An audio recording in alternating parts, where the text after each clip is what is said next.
Salam dostlar, problemin həlli olundu. Artıq kombimizdə işə saldıq. Gördüyünüz kimi kombi artıq 43 dərəcəni yığıbdır. Hər şey yüksək səviyyədə. Allah xeyir versin.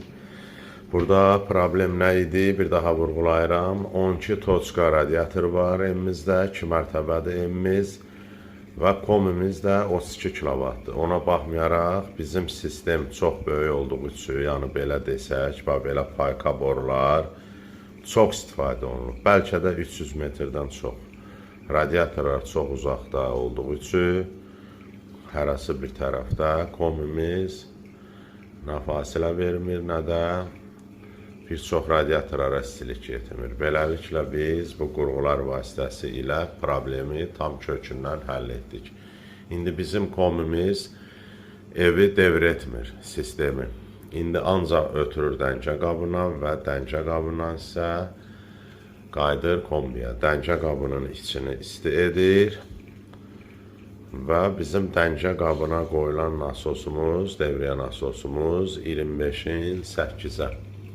Baxırsınız, 25-in 8-ə olan devrəyə nasosu bütün ev radiatorları devr edir, kombisiz devr edir və çerez dəncə qabı bol su götürür. Belə desək, dəncə qabının rolu odur ki, 3 yollu qarışdırıcı rolda oynayır. Yəni bu kombi ötürən suyu və artığını isə dəncə qabı özündən götürür, qarışdırır və bol su bütün radiatorlara devr edir. Belə desək, dəncə qabı su çəninin kiçilmiş formasıdır. İçi dolu qaynar su olur, kombi bunu qaynar edir və dəncə qabından istədiyi qədər bol su götürüb sistemə bölə bilir. Beləliklə bütün radiatorların hər birinə istilik çatır.